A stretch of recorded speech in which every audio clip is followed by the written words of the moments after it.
ക്യാൻസറാണ്. 4th സ്റ്റേജാണ്. MVR cancer സെൻ്ററിലാണ് കാണിച്ചുകൊണ്ടിരിക്കുന്നത്. അപ്പോൾ ഒരു കീമോ കഴിഞ്ഞിട്ട് ആൻറ്റിക്ക് ഫുഡ് കഴിക്കാൻ പറ്റുന്നില്ല, വോമിറ്റിംഗ്. എല്ലാവർക്കും നമസ്കാരം. റീസെന്റ് ഇപ്പോൾ ഏറ്റവും കൂടുതൽ ചർച്ച നടക്കുന്നത് രേണുസുതി എന്ന് പറയുന്ന ഒരു വ്യക്തിയുടെ വിഷയം തന്നെയാണ്. അത് എന്തുകൊണ്ടാണെന്ന് ചോദിച്ചു കഴിഞ്ഞാൽ രേണുസുതി പുറത്തോട്ട് പറയുന്ന കാര്യങ്ങളിൽ വരുന്ന മിസ്മാച്ചിങ്ങിനെ തുടർന്നിട്ടുള്ള സംസാരമാണ്. പ്രത്യേകിച്ച് റീസെന്റ് വന്നിട്ട് ലാസ്റ്റ് ഇട്ട വീഡിയോയിൽ രേണു പറഞ്ഞിട്ടുണ്ടായിരുന്നു, എനിക്ക് ഓരോ കീമയ്ക്ക് 2 ലക്ഷത്തോളം രൂപ ചിലവാകുന്നു കോട്ടയം മെഡിക്കൽ കോളേജിൽ. അപ്പോൾ ഇവിടെ കോട്ടയം മെഡിക്കൽ കോളേജിൽ ട്രീറ്റ്മെന്റിലുള്ള ബാക്കി പേഷ്യൻസുകൾ പ്രതികരിക്കാൻ തുടങ്ങി, അവരുടെ കുടുംബക്കാർ പ്രതികരിക്കാൻ തുടങ്ങി. അങ്ങനെ പല രീതിയിലും പ്രതികരണങ്ങൾ ശക്തമായി മാറിക്കൊണ്ടിരിക്കുകയാണ് സുഹൃത്തുക്കളെ. എന്തായാലും വീഡിയോ ആദ്യമായി കാണുന്ന ചാനൽ സബ്സ്ക്രൈബ് ചെയ്യാനും വീഡിയോ ലൈക്ക് ചെയ്യാനും ഹൈപ്പ് കൊടുക്കാനും മറക്കണ്ട. അപ്പൊ രേണുസുതി വിഷയവുമായി ബന്ധപ്പെട്ട് നമ്മൾ ഒരുപാട് ആൾക്കാരുടെ വോയിസുകളും കാര്യങ്ങളൊക്കെ കേൾപ്പിച്ചിട്ടുണ്ട്. ഇപ്പൊ നിലവിൽ തന്നെ, അതായത് അവിടുത്തെ പേഷ്യൻസ് ആയിട്ടുള്ള ആൾക്കാർ സംസാരിക്കുന്ന അവർക്ക് പറയാനുള്ള സൈഡുകളെല്ലാം നമ്മൾ കേൾപ്പിക്കുന്നുണ്ട്. എന്നിട്ട് ഇപ്പോഴും നേരം വെളുക്കാതെ രേണുസുതിയെ സപ്പോർട്ട് ചെയ്യുന്ന ആൾക്കാരും ചിലപ്പോൾ നിലവിലുണ്ടാവാം. ഓക്കെ, അറിയത്തില്ല, ആരെങ്കിലും ഒക്കെ ഉണ്ടെങ്കിൽ അവരും സത്യം മനസ്സിലാക്കി സംസാരിക്കാൻ നോക്കുക. അല്ലാണ്ട് രേണുസുതിയെ നമ്മൾ ആരും ടാർഗറ്റ് ചെയ്ത് പറ്റിക്കാൻ നോക്കുന്നത് അങ്ങനെയൊന്നും വിചാരിക്കുകയേ ചെയ്യരുത്. അങ്ങനെ നമുക്ക് ആർക്കും ഒരു ഇന്റൻഷൻ ഇല്ല. തെറ്റ് കണ്ടാൽ തെറ്റെന്ന് പറയും. ഇപ്പൊ രേണുസുതി എന്ന് പറയുന്ന വ്യക്തി കോട്ടയം മെഡിക്കൽ കോളേജിലാണ് ട്രീറ്റ്മെന്റ്. പ്രത്യേകിച്ച് 4ാം സ്റ്റേജ് ആയ ക്യാൻസർ പേഷ്യൻസിന് അവിടെ കുറച്ചുകൂടി ഇളവുകൾ കൂടുതലായിട്ട് കിട്ടുമെന്ന് പറയുന്നത് കേട്ടിട്ടുണ്ട്. BPL ആയാലും APL കാർഡുള്ളവർക്കായാലും അവിടെ കാരുണ്യയിൽ നിന്നും വളരെയധികം തുച്ഛമായ രീതിയിലാണ് ചിലവുകളും കാര്യങ്ങളൊക്കെ കടന്നു പോകുന്നത്. ആ സ്ഥിതിക്ക് രേണുസുതി വന്നിട്ട് എനിക്ക് ഓരോ കീമയ്ക്ക് 2 ലക്ഷത്തോളം രൂപ, അല്ലാതെ കുറെ ലക്ഷങ്ങൾ ട്രീറ്റ്മെന്റിന് ചിലവാകുന്നു, അങ്ങനെ ഇങ്ങനെയൊക്കെ പറയുമ്പോൾ അവിടെ ഉള്ള ആൾക്കാരും ജോലി ചെയ്യുന്നവരും ഡോക്ടേഴ്സും ആ ഹോസ്പിറ്റലിൽ ഉള്ളവരും അവിടുത്തെ ചികിത്സയിലായിരിക്കുന്ന പേഷ്യൻസൊക്കെ കീരവത്ത് പറിക്കാനല്ല പോകുന്നത്. അവർ പ്രതികരിക്കും. കാരണം അവിടെ വളരെ തുച്ഛമായ രീതിയിൽ എന്തിന് ഫുഡ് പോലും ഫ്രീ ആണ് എന്നുള്ള കാര്യങ്ങൾ വരെ ഞാൻ അറിഞ്ഞിട്ടുണ്ട്. DOFIക്കാരൊക്കെ അവിടെ ഫുഡൊക്കെ ഫ്രീ ആയിട്ടൊക്കെ കൊടുക്കുന്നുണ്ടെന്നുള്ള കാര്യം വരെയുണ്ട്. ആ സ്ഥിതിക്ക് പെട്ടെന്ന് വന്നിട്ട് രേണു ഇങ്ങനെ ഭയങ്കര ചിലവാണ്, എനിക്ക് ഭയങ്കര ലക്ഷങ്ങളാണ് ചിലവെന്ന് പറയുമ്പോൾ അക്സെപ്റ്റ് ചെയ്യാൻ കുറച്ച് ബുദ്ധിമുട്ടുണ്ട്. അങ്ങനെയാണ് ആൾക്കാർ പ്രതികരിച്ച് രംഗത്തേക്ക് ഇറങ്ങിയിട്ടുള്ളത്. ഇനി ചിലപ്പോൾ വേറൊരു സൈഡുണ്ട്, രേണുവിന് അറിയത്തില്ലായിരിക്കും, ചിലപ്പോൾ രേണുവിന്റെ വീട്ടുകാരും കൂടെ നിൽക്കുന്നവരും പറ്റിച്ചിട്ട് അവരായിരിക്കും ചിലപ്പം കൊണ്ടുപോയി ബില്ലടിക്കുന്നത്, അടയ്ക്കുന്നത്. ഓക്കെ, ബില്ലടച്ചിട്ട് വന്നിട്ട് ചിലപ്പോൾ തുച്ഛമായ പൈസ അടച്ചിട്ട് രേണുവിന്റെ അടുത്ത് പറയും, രേണു നിനക്കിന്ന് 2 ലക്ഷം 4 ലക്ഷം ഒക്കെ ആയിടി എന്ന് പറഞ്ഞ് പറ്റിക്കുന്നുണ്ടായിരിക്കാം. മേ ബി, എനിക്കറിയത്തില്ല. അത് രേണു തന്നെ വന്ന് ക്ലിയർ ചെയ്യണമെന്നാണ് എനിക്ക് പറയാനുള്ളത്. അങ്ങനെയാണെങ്കിൽ രേണുവിന്റെ ബില്ല് അടയ്ക്കാനൊക്കെ പോകുന്നത് ആരാണെന്നും കൂടിയൊക്കെ പറയേണ്ടി വരും. അങ്ങനെ ഒരു സൈഡും കൂടി ഉണ്ട്. അത് എൻ്റെ ഒരു സബ്സ്ക്രൈബർ ആയിട്ടുള്ള ഒരു ഓഡിയൻസ് എൻ്റെ അടുത്തൊന്ന് പേഴ്സണലി ചോദിച്ചു, അങ്ങനെ ആയിക്കൂടെ എന്നുള്ള ജനുവിൻ ചോദ്യം. അങ്ങനെയാണെങ്കിൽ രേണു അതും പ്രതികരിക്കണം. അല്ലാത്ത പക്ഷം രേണുവിന്റെ കയ്യിൽ നിന്നും ഇത്ര ലക്ഷങ്ങൾ ആ കോട്ടയം മെഡിക്കൽ കോളേജുകാർ വാങ്ങുന്നുണ്ടെങ്കിൽ അതിനെതിരെ നിയമ നടപടിയുമായിട്ട് രേണു മുന്നോട്ട് പോകണമെന്നാണ് എനിക്ക് പറയാനുള്ളത്. APL കാർഡും BPL കാർഡിനും ഒന്നും അവിടെ വലിയ വിഷയമില്ല. എന്നാലും BPL കാർഡിലുള്ള രേണു ഇന്ത്യ കയ്യിൽ നിന്നും ഇത്രയും ലക്ഷങ്ങൾ വാങ്ങുന്നുണ്ടെങ്കിൽ നമുക്കത് ചോദ്യം ചെയ്തേ പറ്റത്തുള്ളൂ. കാരണം പ്രൈവറ്റ് ഹോസ്പിറ്റലിൽ വാങ്ങുന്നതിനേക്കാളും രേണുവിന്റെ കയ്യിൽ നിന്നും വാങ്ങുന്നുണ്ടെന്ന് തോന്നുന്നു കോട്ടയം മെഡിക്കൽ കോളേജുകാർ, രേണു പറഞ്ഞത് വെച്ച് നോക്കുമ്പോൾ. ഓക്കെ, ഇനി എൻ്റെ അടുത്ത് പേഴ്സണലി ഒരു ഓഡിയൻസ് ആയിട്ടുള്ള ഒരു ലേഡി കുറച്ച് കാര്യങ്ങൾ പറഞ്ഞിട്ടുണ്ട്. നമുക്ക് ആദ്യം അതൊന്ന് കേൾക്കാം. എന്നിട്ട് രേണുവിന് ഇനി ക്യാൻസർ ഉണ്ടോ ഇല്ല എന്നുള്ള സംശയമുള്ള കുറെ ആൾക്കാരുണ്ട്, അവർക്കുള്ള ഒരു മറുപടിയും കൂടി വേറൊരു ആൾ പറയുന്ന, അതായത് രേണുവിന്റെ കൂടെ ട്രീറ്റ്മെന്റിലുള്ള രേണുവിന്റെ പേരടക്കം വന്ന് അവിടെ വിളിച്ച കാര്യങ്ങളൊക്കെ പറയുന്ന ഒരു കാര്യമുണ്ട്. അതും നമുക്കൊന്ന് പരിശോധിക്കാം. അതിനു മുന്നേ എൻ്റെ അടുത്ത് ഒരു ഓഡിയൻസ് ആയിട്ടുള്ള ഒരു ലേഡി പറഞ്ഞ കാര്യങ്ങൾ കേൾക്കാം. ഞാൻ രേണുവിന്റെ വീഡിയോ കണ്ടിരുന്നു. കീമോ ചെയ്ത് കഴിഞ്ഞിട്ട് ഭയങ്കര ഹാപ്പി ആയിട്ട് ഇരുന്നിട്ട് മറ്റന്നാൾ എനിക്കൊരു കീമോ ഉണ്ട് എന്നൊക്കെ പറയുന്നത്. ഒരു കീമോ കഴിയുന്ന പേഷ്യൻറ്റിന് എങ്ങനെയാണ് അത്രയും ആക്റ്റീവായിട്ടൊക്കെ ഇരിക്കാൻ പറ്റുക? എൻ്റെ അമ്മയുടെ അനിയത്തിക്ക് ക്യാൻസറാണ്. 4th സ്റ്റേജാണ്. MVR ക്യാൻസർ സെൻ്ററിലാണ് കാണിച്ചുകൊണ്ടിരിക്കുന്നത്. അപ്പോൾ ഒരു കീമോ കഴിഞ്ഞിട്ട് ആൻറ്റിക്ക് ഫുഡ് കഴിക്കാൻ പറ്റുന്നില്ല, വോമിറ്റിംഗ് സെൻസേഷൻ, ആകെ ഭയങ്കര ബുദ്ധിമുട്ട്, ഇരിക്കാനൊന്നും പറ്റുന്നില്ല. പിന്നെ കുറച്ച് ടൈമെങ്കിലും ഇരിക്കണം എന്ന് പറഞ്ഞിട്ട് ആൻറ്റി ഇരിക്കുമ്പം അതിനൊന്നും പറ്റാണ്ട് കിടപ്പ് തന്നെയാണ്. ഭയങ്കര ക്ഷീണമാണ്, തീരെ പറ്റുന്നില്ല. അപ്പോൾ ഇവർ പറയുന്നതിൽ എന്തെങ്കിലും യാഥാർത്ഥ്യം ഉണ്ടോ എന്ന് എനിക്കൊരു ഡൗട്ടുണ്ട്. അവരനുഭവിക്കുന്ന ബുദ്ധിമുട്ട് അത്രയ്ക്കും വിഷമകരമാണ്. ഞങ്ങളത് കണ്ടിട്ട് ഞങ്ങൾക്ക് സഹിക്കാൻ പറ്റുന്നില്ല.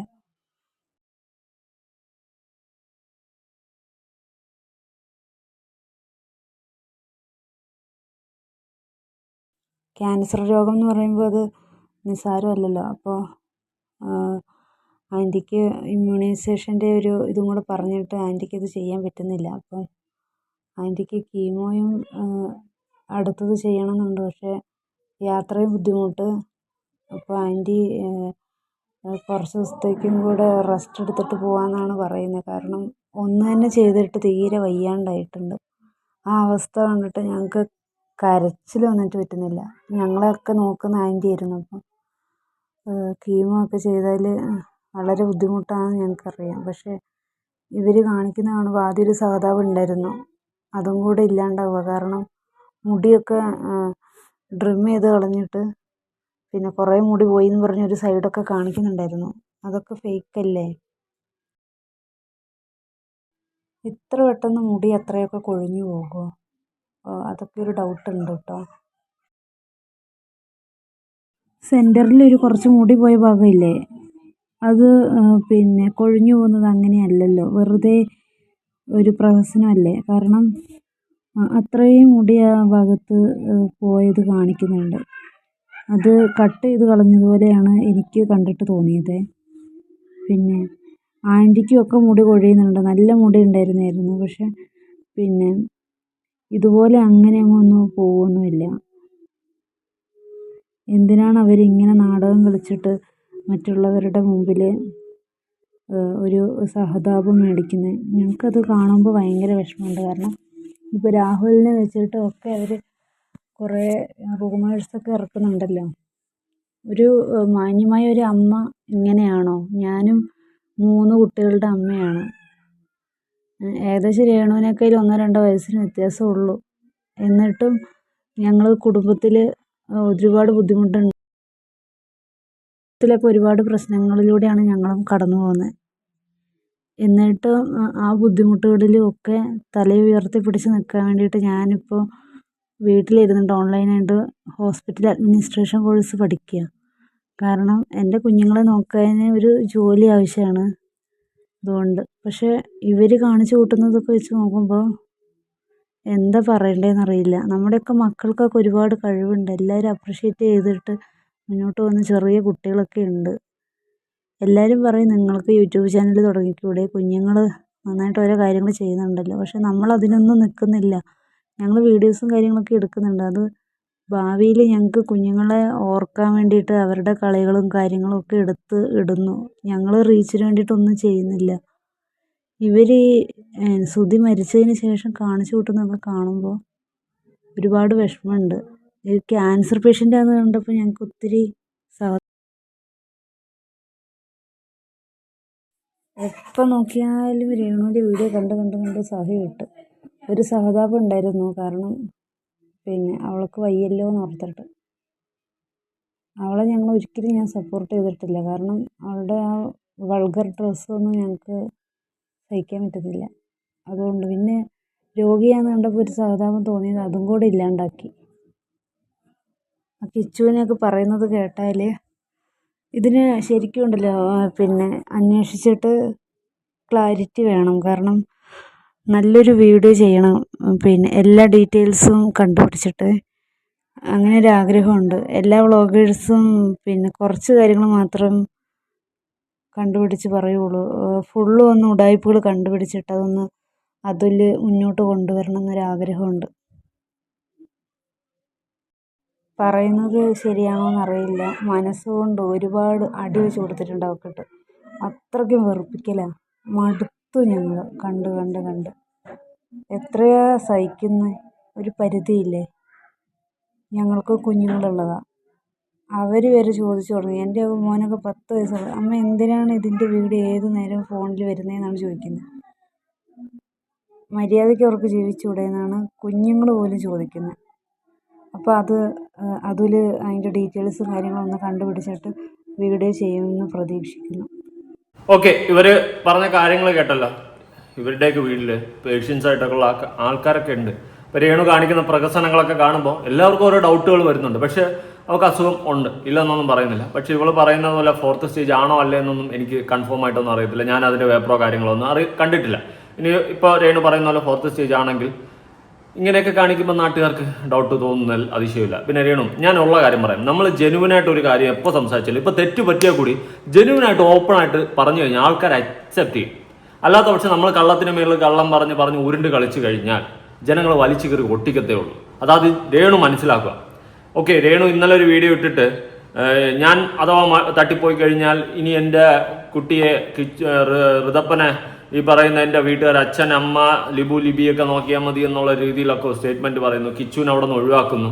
ഓക്കെ, ഇതൊക്കെ കാണുമ്പോഴും നാട്ടുകാർക്ക് രേണുവിൻ്റെ അടുത്തുള്ള ഹെയ്റ്റ് കൂടും.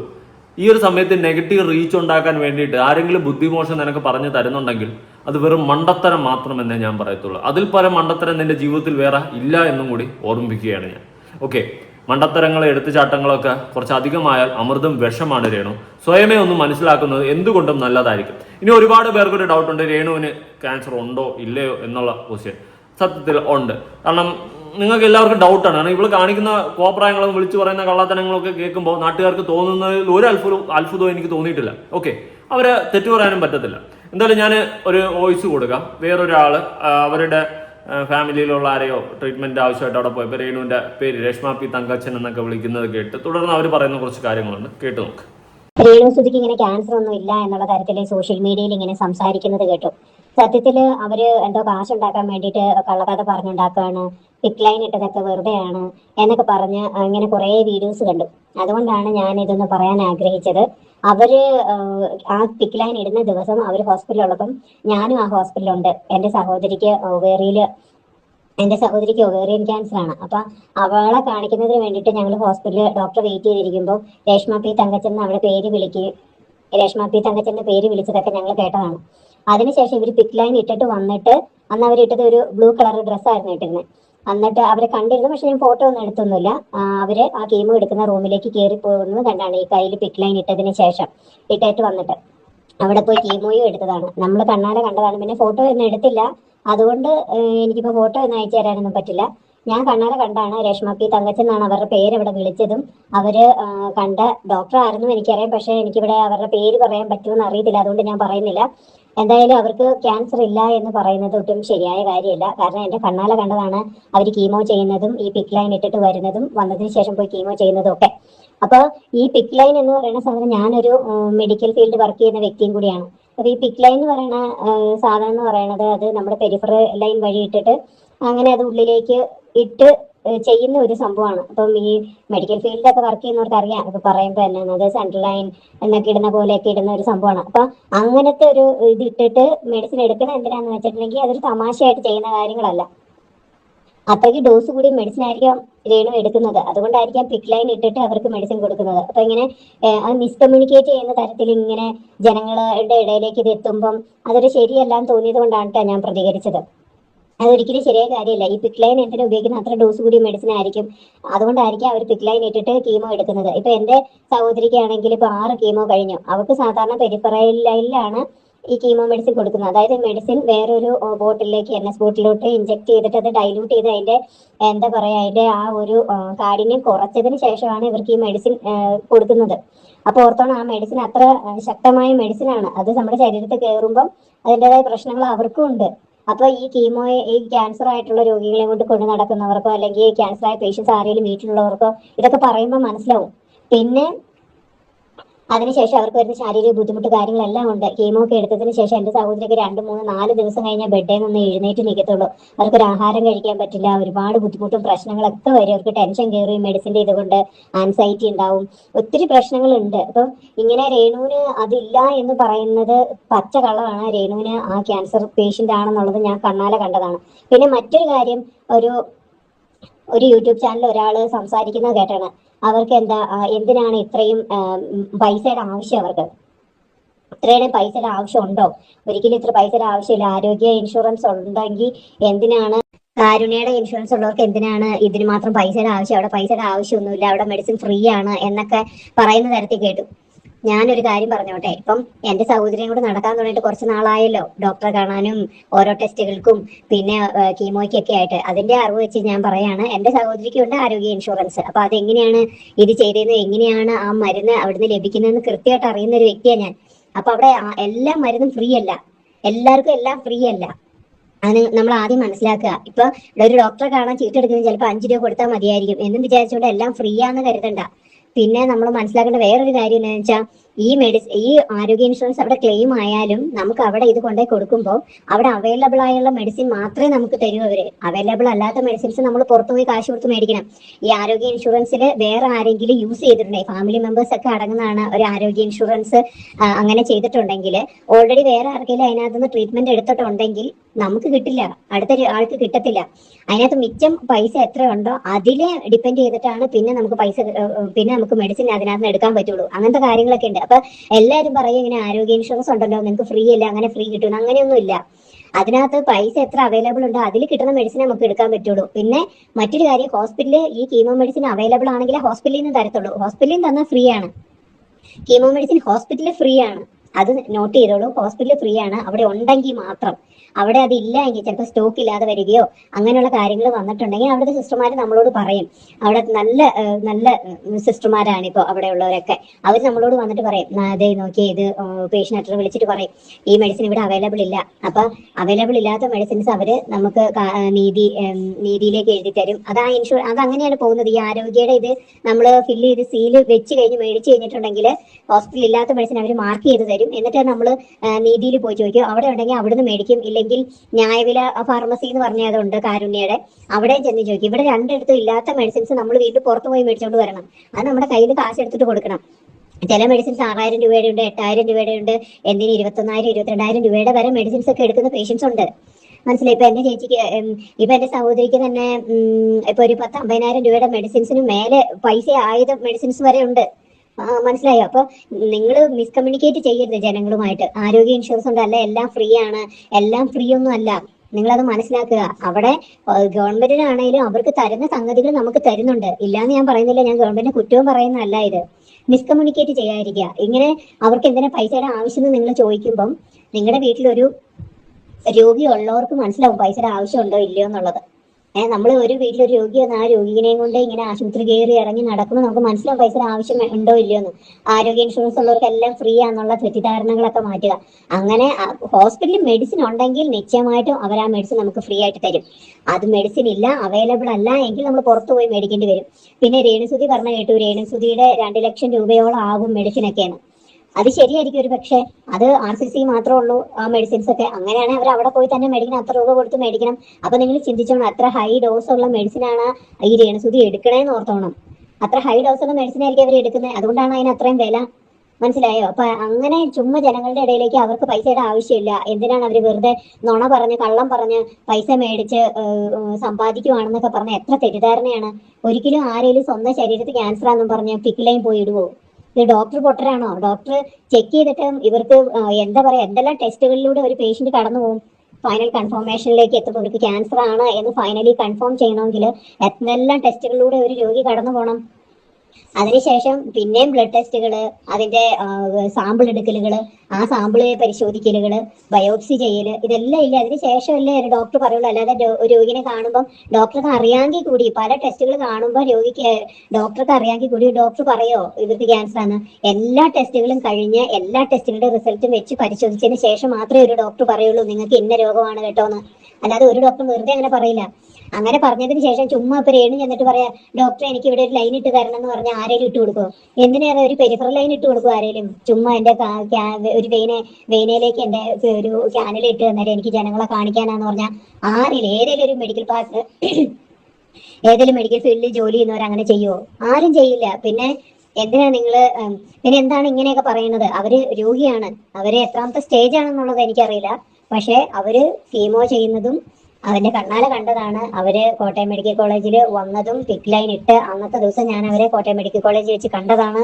അവർ കീമോ ചെയ്യുന്നതും കണ്ടതാണ്. അവർ ഏത് ഡോക്ടറുടെ കീഴിലാണ് ട്രീറ്റ്മെന്റ് എടുക്കുന്നത് സഹിതം എനിക്കറിയാം. കാരണം ഞാൻ നേരെ കണ്ടത് കൊണ്ടാണ് പറയുന്നത്.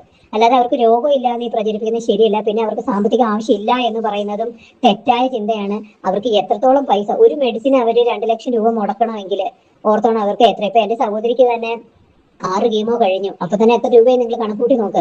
അപ്പൊ അവർക്ക് ഈ 2 ലക്ഷം രൂപയുടെ മെഡിസിൻ എടുക്കുന്നവർക്ക് എത്ര രൂപയാകും? 5-6 കീമോ എടുക്കും. രേണുവിന് എത്ര കീമോ വേണമെന്ന് ഡോക്ടർ പറഞ്ഞിട്ടുണ്ടെന്ന് എനിക്കറിയില്ല. അപ്പൊ എത്ര കീമോ ആണ്? അവരുടെ രോഗത്തിനെ ഡിപ്പെൻഡ് ചെയ്ത്, രോഗത്തിന്റെ ആഴത്തെ ഡിപ്പെൻഡ് ചെയ്തിരിക്കും ഓരോ കീമോയും. അപ്പൊ ആ കീമോയ്ക്ക് എല്ലാം ഈ 2 ലക്ഷം രൂപ ചെലവാക്കുമ്പോൾ അവർക്ക് എത്ര രൂപ വേണ്ടി വരും എന്ന് ആലോചിച്ച് നോക്കിയേ. അപ്പൊ അവർക്കൊരു സാമ്പത്തിക നന്മ ആരെങ്കിലും കൊടുക്കുന്നുണ്ടെങ്കിൽ അത് കിട്ടട്ടെ എന്ന് വിചാരിക്കുക, അല്ലാതെ അത് തടുത്ത് കളയുന്ന രീതി ചെയ്യരുത്. കാരണം നിങ്ങളുടെ ഇങ്ങനെയൊക്കെ പറയുന്നവരുടെ വീട്ടിലൊരു രോഗി ഉണ്ടെങ്കിലേ അതിന്റെ ബുദ്ധിമുട്ട് മനസ്സിലാവും. ഓക്കെ, നിങ്ങൾ കേട്ടല്ലോ. എനിക്ക് കൂടുതലായിട്ടൊന്നും പറയാനില്ല. ഇതൊക്കെ കേട്ട് കണ്ടൊക്കെ രേണു നിന്നാൽ രേണുവിന് കൊള്ളാം, അല്ലെങ്കിൽ നാട്ടുകാർ വല്ലതൊക്കെ പറയും ഇതിപ്പോൾ രേണുവിന് അസുഖം ഉണ്ടെന്നൊക്കെ പറയുന്നുണ്ട്. അത് ഉള്ളതാ, അത് എല്ലാവർക്കും അറിയാം. ഇപ്പം ഞാൻ കൺഫേം ആയിട്ട് അറിഞ്ഞ കാര്യമാണ്. ഞാൻ ഹോസ്പിറ്റലിലൊക്കെ അത്യാവശ്യം നമുക്കറിയാവുന്ന സർക്കിൾ നമ്മൾ അന്വേഷിച്ചായിരുന്നു. ഓക്കെ, അതൊക്കെ ആദ്യത്തെ ആ തുടക്ക സമയത്ത് തന്നെ ഞാൻ ചെങ്ങന്നൂർ പോയിട്ട് അവിടെ നിന്നൊക്കെ ഓക്കെ, അത് ഞാൻ പറയുന്നില്ല. അങ്ങനെ ഞാൻ അന്വേഷിച്ചാണ്, കാരണം രേണു ആയതുകൊണ്ട് നമുക്ക് ഒട്ടും വിശ്വസിക്കാൻ പറ്റത്തില്ല. അങ്ങനെ ഞാൻ അറിഞ്ഞിട്ട് ഞാൻ വീഡിയോ ചെയ്തുകൊണ്ടിരുന്നു അന്ന് ആ സമയത്ത്. ഓക്കെ, പക്ഷേ രേണു ആയതുകൊണ്ട് നാടകമാണോ, അങ്ങനെ ഞാൻ ചെങ്ങന്നൂർ പോയി അന്വേഷിച്ച് അറിഞ്ഞതിന് ശേഷം ഞാൻ പിന്നെ വീഡിയോ ഇട്ടിട്ടില്ല. പിന്നെ രേണു ഇപ്പം ഇമാതിരി കോപ്രായങ്ങളൊക്കെ കാണിക്കുന്നു, കള്ളങ്ങൾ പറയുന്നു, ഇതൊക്കെ വരുമ്പോൾ നമുക്ക് വീഡിയോ ഇടാതിരിക്കാൻ പറ്റുന്നില്ല. കാരണം ഒരാൾ ഇൻറ്റൻഷ്യലി ഇത്തരം കാര്യങ്ങളെ, അതും ഇത് മൊത്തത്തിൽ ബാധിക്കുന്ന കാര്യങ്ങളാണ്. ഇൻറ്റൻഷ്യലി ഇങ്ങനെ സ്വന്തം റീച്ചിന് വേണ്ടിയിട്ടും സ്വാർത്ഥ താല്പര്യത്തിന് വേണ്ടിയിട്ടും കള്ളങ്ങൾ ഇങ്ങനെ പറഞ്ഞു മെനഞ്ഞ് കൂട്ടുമ്പോൾ അത് ചോദിച്ച് പെടണം. കുറേ പേര് പറയും എന്തിനാടാ വീഡിയോ എന്ന്, വെറുതെ വിട്ടൂടെ, അവൾ ജീവിച്ചൂടെ എങ്ങനെയെങ്കിലും. ജീവിക്കരുതെന്നോ ജീവിതത്തിലോട്ട് തിരിച്ചു വരരുതെന്നോ എന്നൊന്നും അല്ല ഇവിടെ പറയുന്നത്. പക്ഷേ രേണു ഇത്തരം കള്ളങ്ങൾ പറയുമ്പോൾ കോട്ടയം മെഡിക്കൽ കോളേജിൽ ഇത്രയും ലക്ഷങ്ങൾ ചിലവാകുന്നു എന്ന് കേൾക്കുമ്പോൾ ഒരുപക്ഷെ പേഷ്യൻസ് ആയിട്ടുള്ള ആൾക്കാർ, അല്ലെങ്കിൽ സ്റ്റാർട്ടിങ്ങിൽ ഇപ്പോൾ ചെക്കപ്പിന് പോയിട്ട് ക്യാൻസർ സ്ഥിരീകരിക്കുന്ന ആൾക്കാരൊക്കെ ഇത് കാണുന്ന സമയത്ത് അവർക്ക് അറ്റാക്ക് വല്ലതും വരും. ഓക്കെ, അങ്ങനത്തെ സിറ്റുവേഷൻ എന്തിനാണ് ഉണ്ടാക്കുന്നത്? അപ്പോൾ നമ്മൾ പറയുന്ന കാര്യങ്ങൾ ഇത്രയും കാട്ടുകള്ളം പറയുന്നതിനൊക്കെ സപ്പോർട്ട് ചെയ്യണോ? സപ്പോർട്ട് ചെയ്യാൻ പറ്റത്തില്ല. രേണു വന്നിരുന്ന സഹതാപത്തിനും സെന്റിമെന്റിനും വേണ്ടിയിട്ട് പലതും വിളിച്ച് പറയുമ്പോൾ അത് ഏത് രീതിയിൽ തിരിച്ചു കൊത്തും തിരിച്ചടിക്കും എന്നുള്ളൊരു കാര്യം മനസ്സിലാക്കുക. ഓക്കെ, കൂടുതലായിട്ട് എനിക്കൊന്നും പറയാനില്ല. നിങ്ങളുടെ അഭിപ്രായങ്ങളും കാര്യങ്ങളും ഉറപ്പെടുത്താൻ പുതിയൊരു വീഡിയോ ഇടണം. ബൈ.